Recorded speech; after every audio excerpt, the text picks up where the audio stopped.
Hello there, my fellow Disney fan, and welcome to another episode of Disney Travel Secrets. Rob and Carrie Stewart coming to you from the Creating Magic Vacation studio in waterlogged Windermere, Florida. You're listening to episode number 400, original air date October 14th, 2024. And this is a big episode. It is number 400. Such a huge milestone.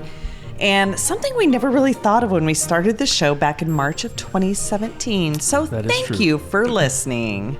This week, you better bring your appetite because we're talking about where to get the best steaks at Disney. So good. And then plus, we do have an update on Hurricane Milton. Hello, my friends. This is former Disney Imagineer Hugh Darley, and you're listening to Disney Travel Secrets with my friends Rob and Carrie Stewart. As you can imagine, I have plenty of Disney secrets myself, and I can't wait to share them with you.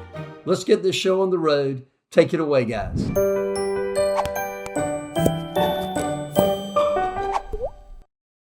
Welcome to this week's show, and Carrie and I really want to thank you for all of you that have reached out to us through Facebook and Instagram and text message, and just to make sure we're okay. We are, and we'll give you that update here in just a second. Yeah, it's definitely been a crazy week, and since we are recording this before the hurricane hits Orlando, it's going to be interesting to see what happens, but we appreciate your reaching out and just your kind thoughts. So to start off, we're going to talk about the elephant in the room. No, unfortunately, it is not Dumbo. It is Milton, the hurricane guy.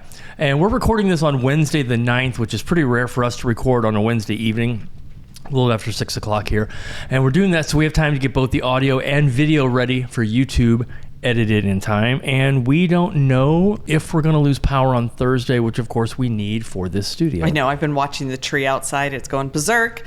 But it also means that Hurricane Milton has not yet hit us, but there has been a ton of rain today, and we're okay. We're expecting to be okay. Our house is 120 feet above sea level, and other than the wind, the only thing we're concerned about is maybe some of the flooding from maybe the pool overflowing.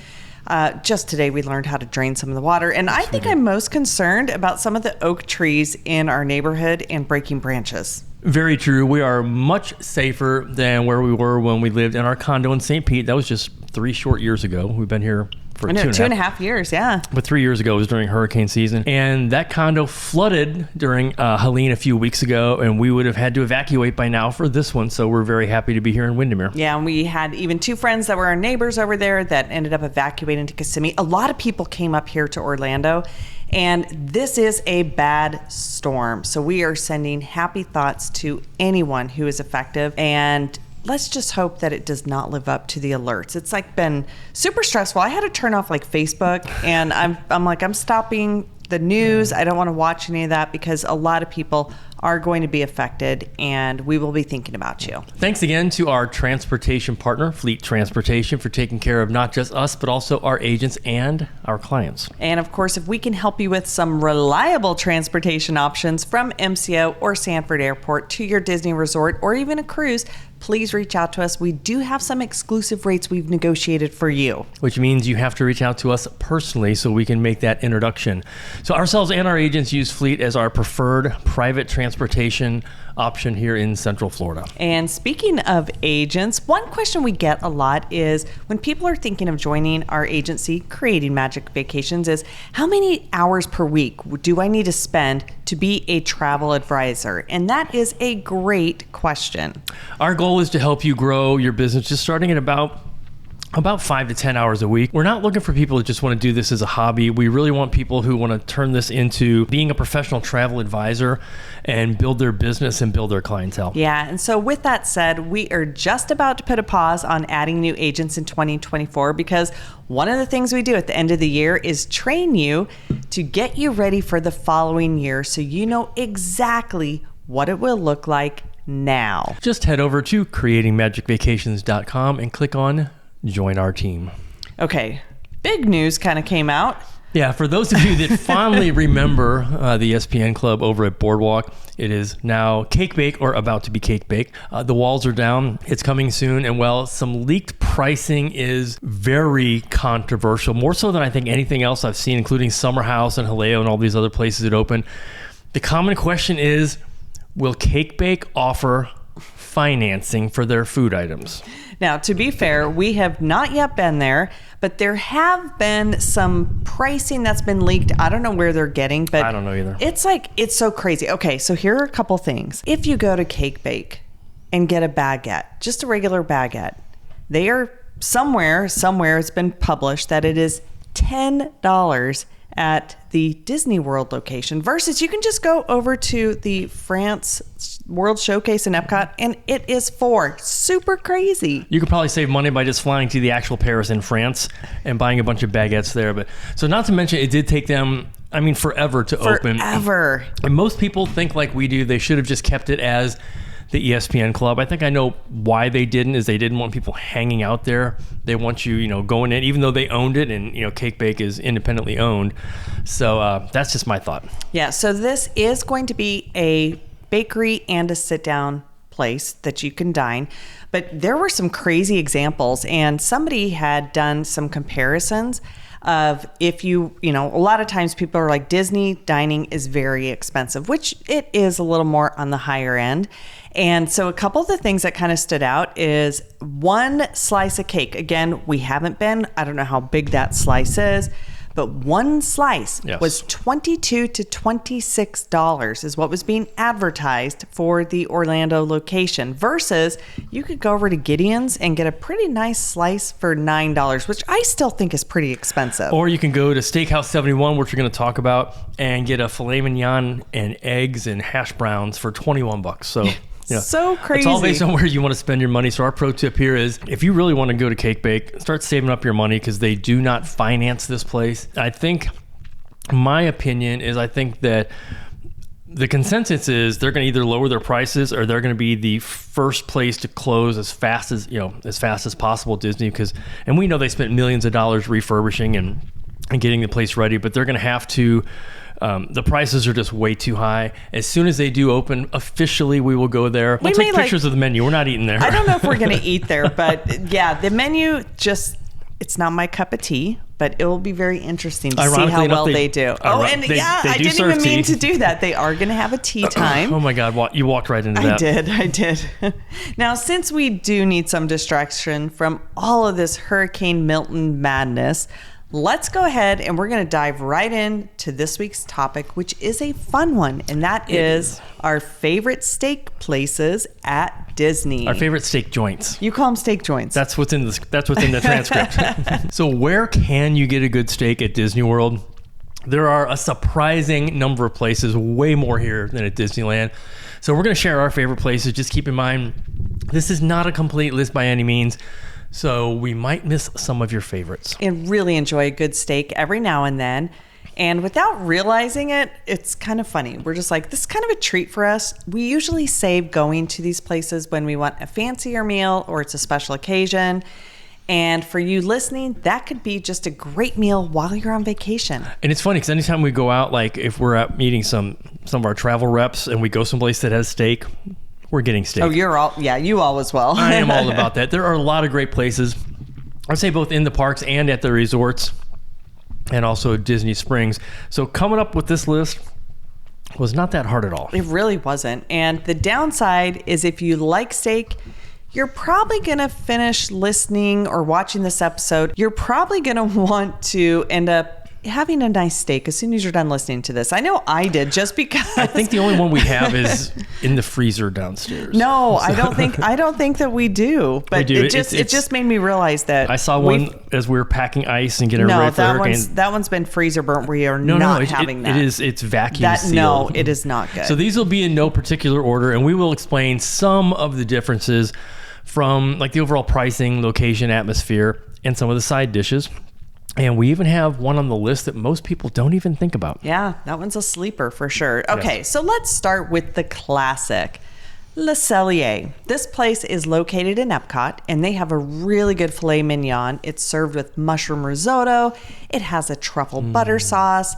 And this one is currently, all the pricing is as of like now, which is October of 2024. So this one is $62. And we also like to plus it up with a side of mashed potatoes, which will add another $14. Now, of course, we're going to have an adult beverage or two with it. Yeah, like a nice glass of wine. But keep in mind that this is something we share. We don't each get a steak and a side. This, as you guys know, we share. This restaurant is fairly small, but you're going to feel like you're in a cozy cellar of a Canadian chateau, hence the name. So we do always enjoy the filet here. And that's pretty much the only thing we get when we go there. Yeah. So next up, though, is over at Contemporary, and that's at Steakhouse 71. Pretty obvious from the name that they will have steak.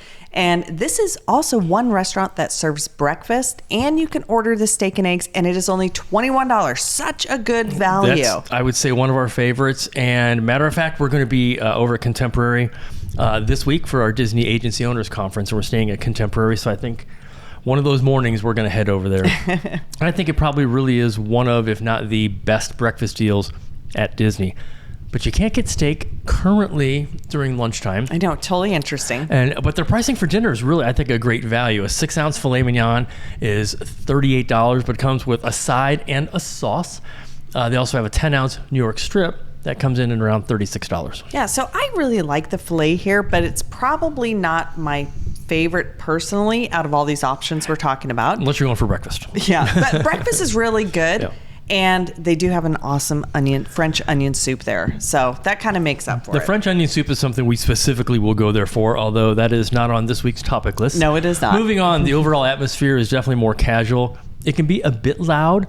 A lot of people are coming straight from usually Magic Kingdom, or they're going to get there and head out after, so they are in full park clothes. Yeah, it definitely is very casual. And I also feel like when I'm there at Steakhouse 71 that they kind of rush you a little bit. And I know it's super popular. They're just trying to turn tables really fast. Well, I say that's one reason you might want to sit at the bar. They want you to sit there and have drinks and spend more money. But they won't serve you your steak at the bar. This is something true. To know. Oh, yeah. That's the French onion soup. Okay. So now we're going to hop over to Yachtsman Steakhouse over at the Yacht Club. And this is located actually between Yacht and Beach Club. We went there for our anniversary dinner last year. Their atmosphere is the opposite of Steakhouse 71. Very relaxed, top-notch service. Take your time. It's open for dinner only. And we had a table. We were positioned very uniquely to where we could see the Epcot nighttime show right from our table. Yeah, I really, really liked it. People just, it felt just more upscale in general. True. The guests were a little more dressed up, and the overall vibe here is a slice of New England. So think nautical touches and a very airy, open dining room. Yes, those are the exact words I would use. So here's where you're going to find very high quality grain-fed beef that is aged in-house and also prepared in an open kitchen, which I do really like about that. Yeah, and you can even check out the dry aging room. Oh, to drool.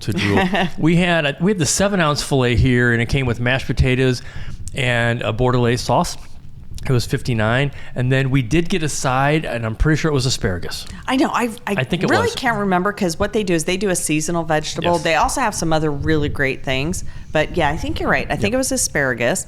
And then they also have butcher's cut enhancements here. So if you're into those, one of them was the Oscar, which is like crab, asparagus, and béarnaise sauce. I think that's what we got. And we did add that on. Yeah, we did, yes. So that was really good. Or you can also add a half Maine lobster thermidor. I know, super fancy. Or one of the cool things here is they have a sauce flight for your steak. Of course. And I like me Yes, you do. some sauces. I like those sauce flights. So now we're going to head across the lake over to Boardwalk, and this is where we discovered a sleeper for a great steak. Most people don't know this because, again, it's not in the name, and that is Flying Fish. And we were there. We had dinner with our really good friends and clients, Wally and Deb, one night, and we had never been to that restaurant. I highly recommend it. Yeah, so the theme here is sustainable seafood and oak grilled steaks. It is a contemporary American restaurant, and it definitely is a nicer experience, so you're going to want to kind of dress up a little bit. Yes. When the name has Flying Fish in it, you say, you assume it's fish. That is not the case, although they do have really good fish. Yeah, it was so funny. So my friend Tiff and her husband were down here. He had a work conference, and I asked, do you guys like a good steak? Because they were asking for dinner recommendations. They're like, yes. And I go, you should go to Flying Fish. And they said, you know what? We were going to go, last night we saw it, but we thought they only had fish. But that's not true. So Flying Fish and Cows is the new name. I think we'll call it that. So we had the filet here again. It was about $59. This one also had truffle risotto, which is a theme here at Disney, mushrooms, broccolini and a perigordine sauce. I doubt I pronounced that right, but it was good. It was really good. And again, keep in mind when we are getting these, we share them. And I know we also add some sides from time to time, but they also have enhancements here. So things like, they were all seafood, of course, scallops, shrimp, lobster tail, and even octopus.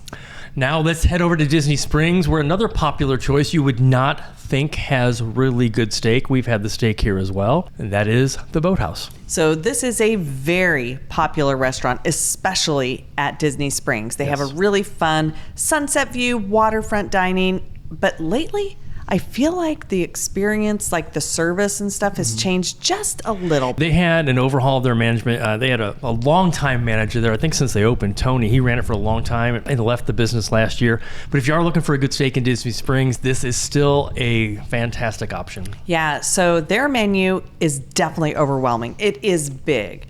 You have a ton to choose from. For us, they have two different options. They have the petite filet, it's about $51, and then just a standard filet for $69. This is another restaurant that doesn't advertise, ironically, how many ounces those size are, though. It's either petite or just regular. And we'll figure it out when it comes out on the plate. Definitely a very high-end restaurant, because like some very expensive steakhouses, their steaks don't come with any sides. All of them are on the side to share, and those run about $10 each. Yeah, they are shareable, but that still adds up. Okay, so now for what I think is our current favorite place to get a steak. And we just went last week for our anniversary on October 1st, and it is over at Hollywood Studios, and that is the Hollywood Brown Derby. And one of the reasons we love this place so much is it's the vibe. It's like stepping into the golden age of Hollywood. If you know what the theming of Brown Derby, it's famous. It's drawings of famous people all over the walls. And speaking of the golden age of Hollywood, this restaurant was an icon in the golden age of Hollywood, as we just mentioned. Unfortunately, it is now closed. So when we go here, we have the filet, of course, and it is $49. It does come with mushroom risotto, roasted asparagus, black garlic butter, and Madeira sauce. It is always cooked to perfection here. If we don't get that, we will always get the famous Cobb salad when we come here. But this last week for our anniversary, a steak just sounded good. And since then, we're kind of rethinking the salad, which is good. I know. It's like sometimes we go there and I'm like, we always get the salad. But after we had the steak the first time on a whim, I was like, this is really good. And that was probably last year sometime. Like, it's our anniversary. And the conversation we had while having that steak, which was probably our favorite in all the restaurants, that's what prompted this week's topic. Yeah. So there are a great number of options for you if you like a good filet or steak on your next Disney World trip. We do highly recommend for all of these locations you get advanced reservations because they're super popular because they have really good food. One of the things that made this trip specifically memorable is we had popped into the Tune-In Lounge. Again, it was our anniversary, so we had a drink and we were talking to Bucky and Elena over there at Tune-In, two of our favorite bartenders, along with Julie and Dave. And we said, we had no plans. That was the thing. We went there with no plans. We said, let's go see if we can go to Brown Derby. And from Tune-In, we were too far to do the walk-up. But as soon as we got out, it was, I think, 12:15. Does that sound about right? I don't know. It was a quarter after the hour. And they said, okay, your table will be ready in 10 or 15 minutes. By the time we got to the door, they were calling our name, walked us right in, and sat us right down. So there was that was just super lucky. Do not expect that. We're just a party of two. I know you're saying to get reservation. I'm saying this was kind of fun because it was impromptu, and we did not plan for this. So do you have a favorite place at Disney with a great steak? Head on over to our Instagram and let us know. I'm sure there are probably at least a couple places that we did not mention, but maybe we should put on our list to try. I know. And that's one of the things I love about Disney is there is always something new to enjoy. And if you do have a favorite, though, get it while you're on your trip. Still try the new things, but they change out the menus all the times. And most of the steaks that we shared with you, those have been around for a while. They're kind of like staples. Technically, we didn't share the steak with you. We just told you about them because we share we shared our knowledge. We shared our knowledge. Until next time, have a magical day. We hope to see you real soon.